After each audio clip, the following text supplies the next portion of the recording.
He's by far the most popular person in the film industry. Everyone, and I mean everyone who matters, loves him. I have known him for over 20 years now, and yet he manages to surprise me each time with his generosity, wit, and razor-sharp insight. Producer, director, writer, Karan Johar wears many hats, and as a chat show host, he puts everyone in a spot. But today, it's his turn to be in the hot seat. So this must be, I think, one of the 10 crazy moments of my life. I never thought I'd ever be interviewing you, that too on camera. Well, this is the top 5 crazy things of my life then. Being interviewed by a close friend. Yeah, it always feels a bit strange. It is very strange. Because it takes the first 5 minutes to deconstruct the awkwardness and then move into what... You should know, you've been doing it for quite a while now. Mine is a flighty, frivolous show, Niranjan, and no part of you is flighty or frivolous. Tell me, Karan, what does it feel to be the most popular person in the film industry? And when I say that, I don't say it lightly, because I've seen you at close quarters and I've seen your interaction with so many people in the film business. And I have yet to come across one person who has cut across all boundaries, all stratas, and is friendly to so many people. What does it feel today? If I had answered your question a decade ago, I would have felt differently. Today I feel burdened. Today I feel burdened by the expectation to be that person that you described me to be. This was the first time in many years I didn't respond to every person who texts me on my birthday. And that is very out of character for me. So right now, if you ask me what it feels like, I think initially it was me trying to be Miss Congeniality. I think it's the only child syndrome. You want to kind of accumulate a lot of love around you that possibly your family doesn't offer. Over the years, that became like a part of my personality. And finally today, I feel exhausted. Like I feel like I don't want to be so nice anymore. I don't want to pick up the phone on anyone. I don't want to be there for everyone. But because I'm Gemini and you get 2 for the price of 1, I'm constantly tussling 2 parts of me. One part of me who wants to stick to exactly who I have been, and one part of me who wants to create a new me and set that as a standard for the next decade. Yeah, and is there any idea that what you want the new you to be like? A little more real. I think I've spent more than a decade being someone else at times. If I feel like I need to snap, I want to snap. If I feel like I need to pick up the phone and tell somebody that they've behaved wrongly, incorrectly, badly, insensitively, which I don't do. I need to change and deconstruct who I am. Like, it's not a single day or a moment that I haven't analyzed why I need to change. And I think the day I turned 40, something within me changed. They say, you know, like life starts at 40, 40s are the new 30s. It's a whole lot of bullshit. It's the half point of your life. That's the big realization, that you know that at best, you have another 40 to go. That just makes you feel that you have just that much time to do so much. And pretending to be someone should not be on your agenda.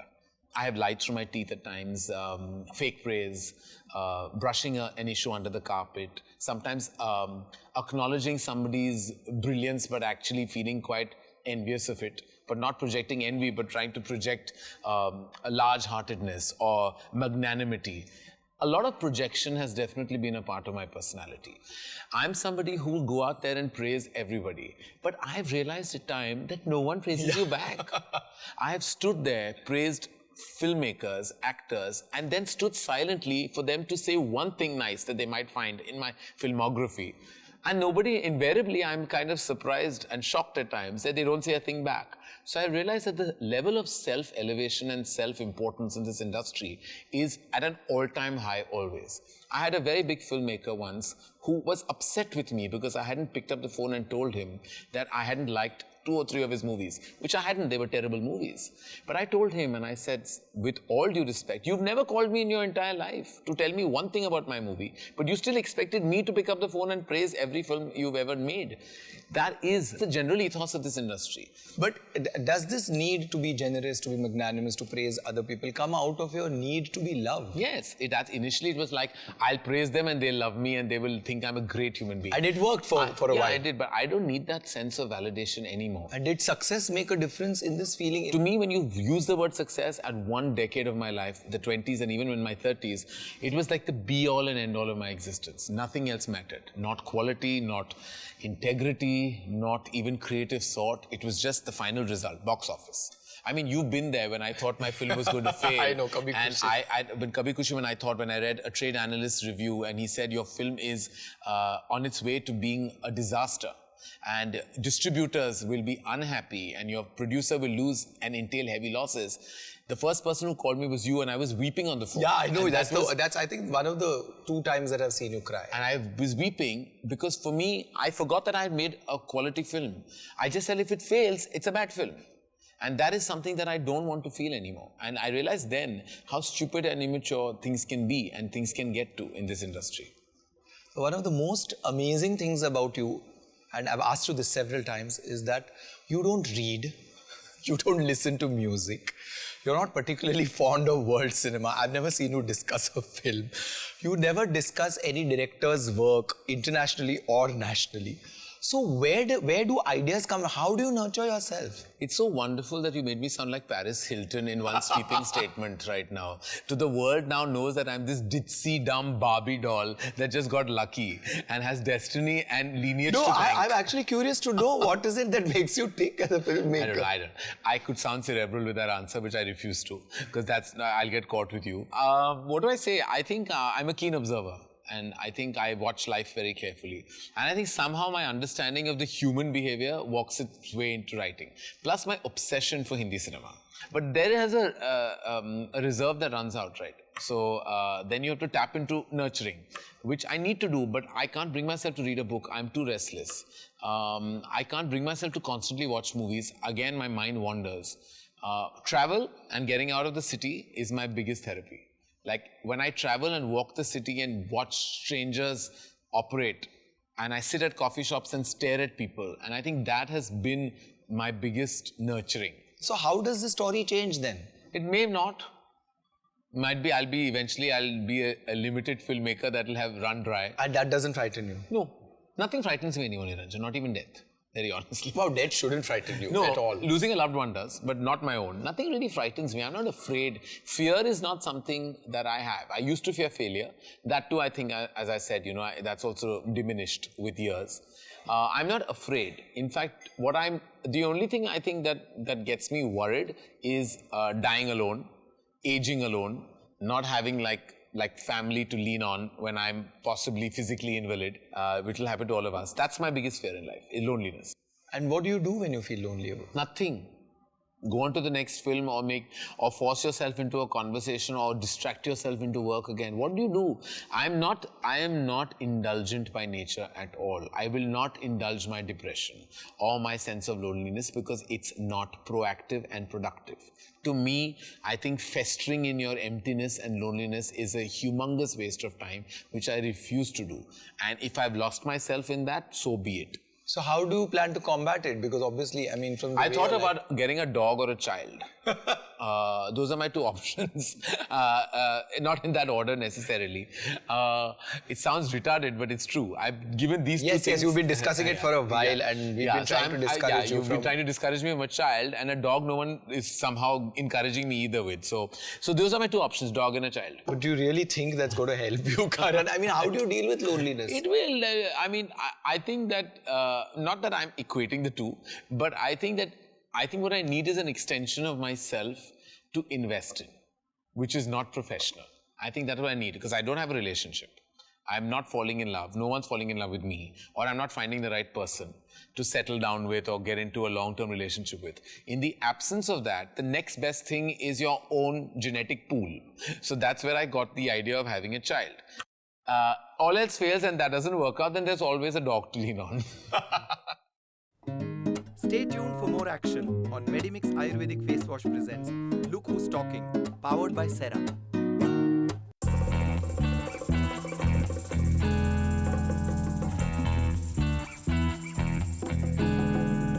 You just said that, nobody's falling in love with you or you're not falling in love with anybody. But I wanted to ask you, have you applied yourself with the same amount of I have intensity that you have applied to your career to that area of life? I have done everything. I wanted more than I can. What is the human endeavor? I have done. They say, go out, put yourself out. Go where? I want to where? Put yourself out where? I'm not a prostitute. I mean, I can't be walking around like paying people for love and sex. At the end of the day, you know, it's an organic process. Either it happens or it doesn't. Either you meet somebody, you strike a conversation, have a communication that goes into an emotion, that flows into a relationship. It's a process. And trust me, I have put myself out there in the best way possible that my human nature allows me to.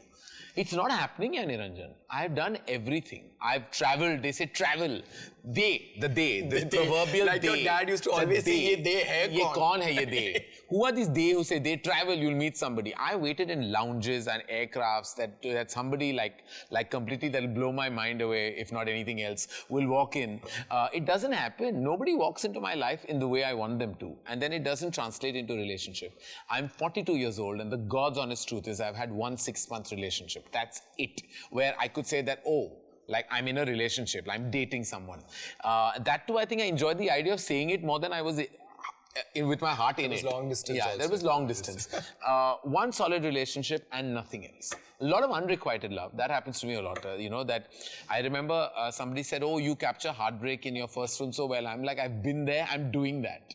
I think heartbreak is like, is the one emotion that I have mastered now. So therefore, that I can put very solidly on cellular. I think that also fuels a lot of your movies and your heartbreak, I'm situations. all... And I'm such a drama queen that I feed off that heartbreak also. Because actually, heartbreak has an expiry date. Like any illness, it does, yes. you get over it. But I don't want to get over it because I'm so enjoying that zone of self-pity at times that it's enhancing my personality to me.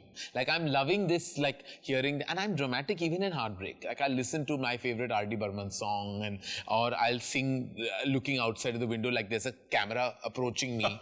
I think I live vicariously through the movies I've made. But I also feel that you hide a lot of yourself in humor. There's a great amount of humor that you use as a shield because to actually hide your true feelings. And because if I really expose myself, I'll come across like a manic depressant. I don't want to. And what's wrong with that if you are? I don't. That's you, Niranjan, not me. You are a manic There's depressant. no such thing. Yeah. I just and feel you are a whatever serial depressant. If you had your way, you'd be like in the jungles or the Himalayas and giving yourself, your soul and spirit to nature. I'm not that person. I'm a concrete jungle man. I need to face the city with a certain gay abandon, pun not intended, and I need to do it in complete spirit. I cannot be this. If I really drop my guard at my heart level, I'm a really dark, depressed and unhappy person, which I don't want to feel. So then I cover it all with a lot of flair and flamboyance and humor mostly. Humor is a great way of getting out of any situation. You crack a line, like Manish always tells me, which is who three of us are such a tight unit. He always says, you and your one-liners, you know, when will they stop? He calls one-liners. So I'm like, yeah, but then I lean on them, I need them. But are you feeling now that you're expressing yourself more strongly to people who are close to you especially, and the reliance on one-liners is reducing? You're asking me all these questions, I'm trying to think of things, but I haven't really thought of it. That's the reason I don't asking know. You this I don't know if it's reducing, but I think that my one-liners are not reducing, but I think my sense of abandon has increased. Like I've let go of a lot. Like I think I've become easier. I've become a lot more, I would say, indifferent to things that I was giving too much importance to. Some people I've let go. I've let them go out of my life. I feel like I've cleaned the clutter. I'm in a halfway zone there. Like I feel like my good feng shui phase has started now because I've cleaned a lot of my clutter. And unfortunately, a lot of those are people. I'll tell you one thing which I'll say with a great amount of confidence and assurance. I solidly believe that if you lose me in your life, it's your loss. Because I'm all about the people I know. I'm all about the relationships I build. So all the people who have forced me to let go of them, I believe it's their loss. And that's the only thing I will say with arrogance. I will never speak about my career or my personal space or my professional ethos. But the one thing I can say with arrogance, you lose me, you've lost a huge amount of something concrete in your life. There have been a lot of rumors about your changing the relationship and equation with Shah Rukh, who's been a pillar throughout your career, and you've shared a very, very great relationship with him. I feel very exhausted about constantly justifying what I feel for him or what he feels for me.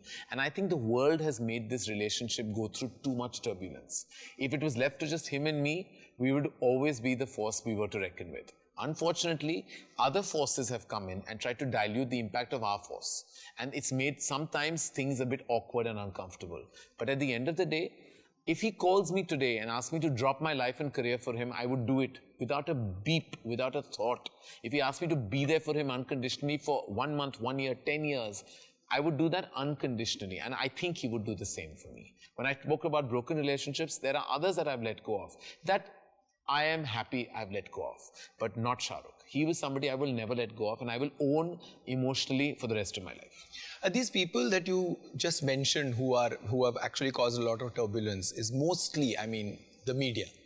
You'd be surprised there are close people who are not the media that can cause this rift and make it further. There are people who claim to be your friends, and I believe that with a lot of assurance, that there are sometimes people closest to you can be the most dangerous.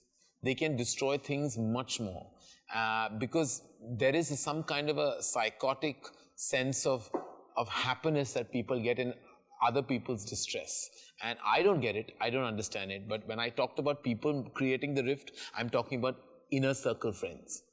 You're quite non-confrontational by nature, and I've seen that for many years in you, but the only time you actually got confrontational was with two filmmakers. One is Anurag Kashyap and one is Ram Gopal Varma.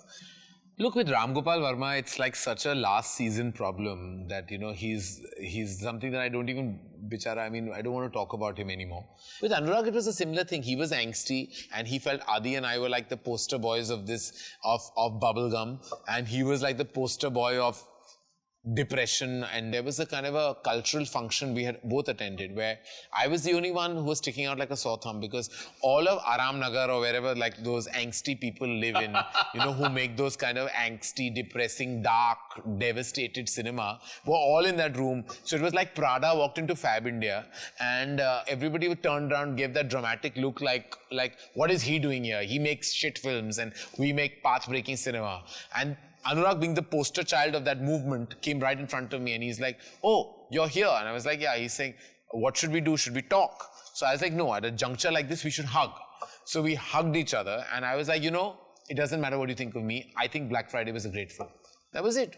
We met after that, we worked on a film. Today, he's directed me in a full-fledged film. But there's also another filmmaker in your genre with whom you've had a sort of a love-hate relationship, which is Sanjay Bansali.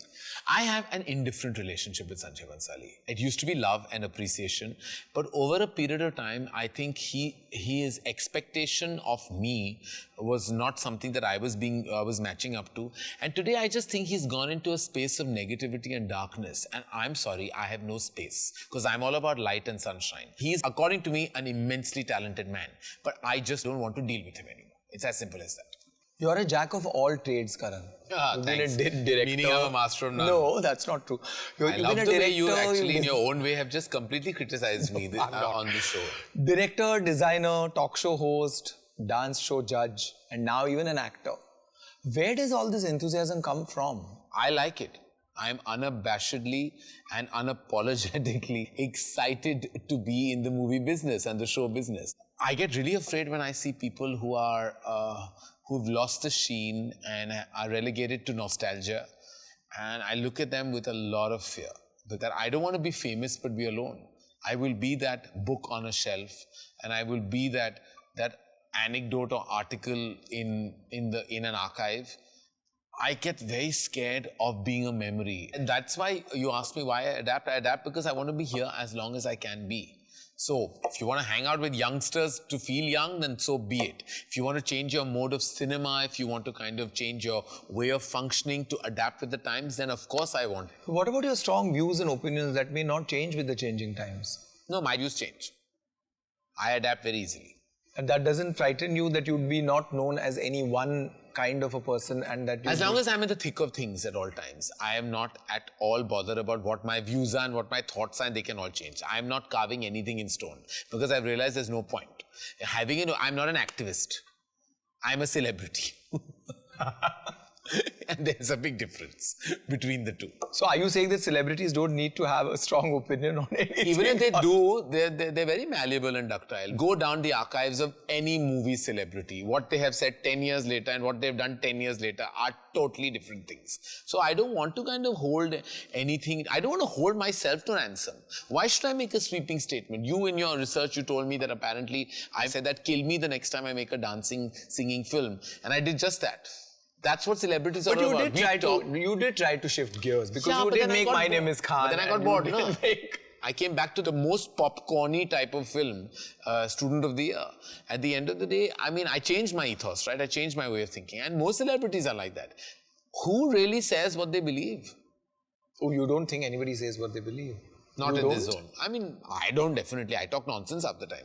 I'm talking all nonsense because it's sufficing the purpose at that point of time. I'm saying what is expected of me. But do I mean it? I don't know.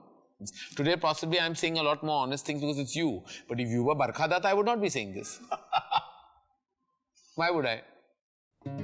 We'll be back on Medimix Ayurvedic Face Wash presents Look Who's Talking, powered by Sera.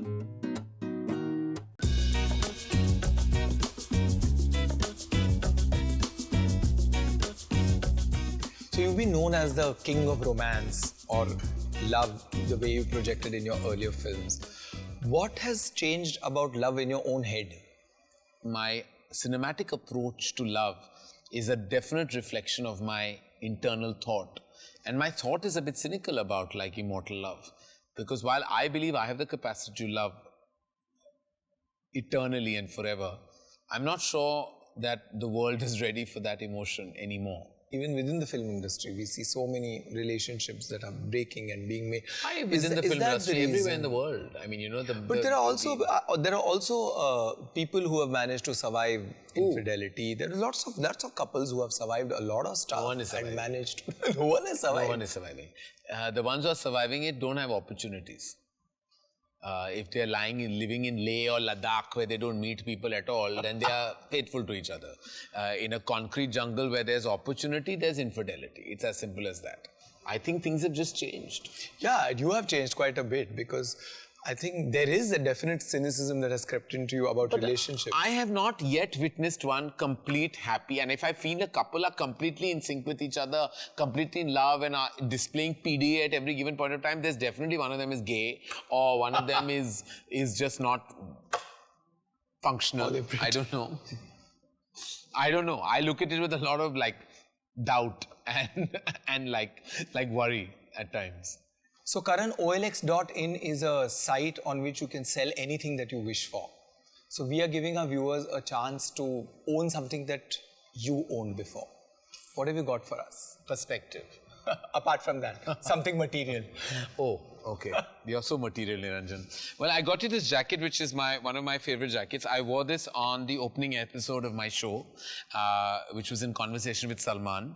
It's burgundy and it's a Giorgio Armani. It's a very expensive jacket. Yes, it is. And it's velvet, and I'm always in velvet because I like sofas. So here's a pen. You'll have to write a message for the person who's going to buy it. Here. Okay. Let me take the jacket. Yeah. Handle it carefully, Niranjan. It's expensive. I will. So now we'll sell this jacket on OLX.in and the viewers can buy it on the site. Thank you, Karan. That was really lovely. Karan, we've done this on several drunken nights, but we're going to do this on camera today. What? Which is a selfie. Oh, okay. Yes. Got me This worried is for a what I moment. call the Medimix Look Who's Talking selfie moment. Oh, lovely. Снова на танцполе музыка играет, свободных мест их волной накрывает. Я смотрю в глаза, многим нравится. Hey, I'm Niranjan. I don't have to tell them who I am. You have to say that. Hey, I'm Niranjan. Hey, I'm famous.